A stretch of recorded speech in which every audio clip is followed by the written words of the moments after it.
Hello friends, আজকে আমি নিয়ে চলে এসেছি একটা নতুন ভিডিও নিয়ে। আর আজকের ভিডিওতে আমি দেখাবো কি করে এই সুন্দর পেপার ফ্লাওয়ারটা বানায়। কালকে আমি সবার থেকে সিম্পলটা বানিয়েছিলাম, কিন্তু আজকে আমি বানাবো পেপার দিয়ে রোজ। এই ভিডিওটা যদি আপনাদের ভালো লাগে, ভিডিওটাতে লাইক, শেয়ার আর সাবস্ক্রাইব নিশ্চয়ই করে দেবেন। তো চলুন শুরু করি। তো তার জন্য আমার লাগবে এই একটা 10 মিটারে আমি নিয়েছি পেপার, 10 মিটার, সব সাইডগুলো 10 স্কোয়ার শেপ। এবার আমি এর মধ্যে এরকম স্পাইরাল লিখে নেব আর স্পাইরালগুলো কাঁচি দিয়ে কেটে নেব। তো চলুন কাটি আমরা।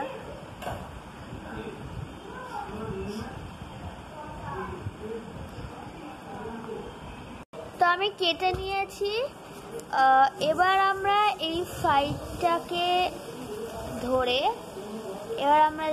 এই সাইডটাকে ধরে এরম ভাবে রোল করতে যাবো আর রোল করে একটা সুন্দর ফ্লাওয়ার বানিয়ে নেব। এবার আমরা এই বেসটাকে গ্লু দিয়ে আটকিয়ে নেব।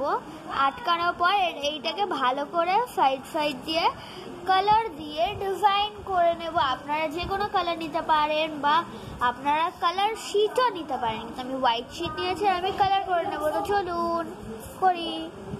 তো ফ্রেন্ডস, রেডি হয়ে গেছে আমাদের এই রোজ, পেপার রোজ। তো ভিডিওটা ভালো লাগলে ভিডিওটাকে লাইক, শেয়ার আর সাবস্ক্রাইব করতে একদম ভুলবেন না। আর নিচে কমেন্ট বক্সে নিশ্চয়ই বলবে যে নেক্সট ভিডিও আপনাদের কি চান। So thank you.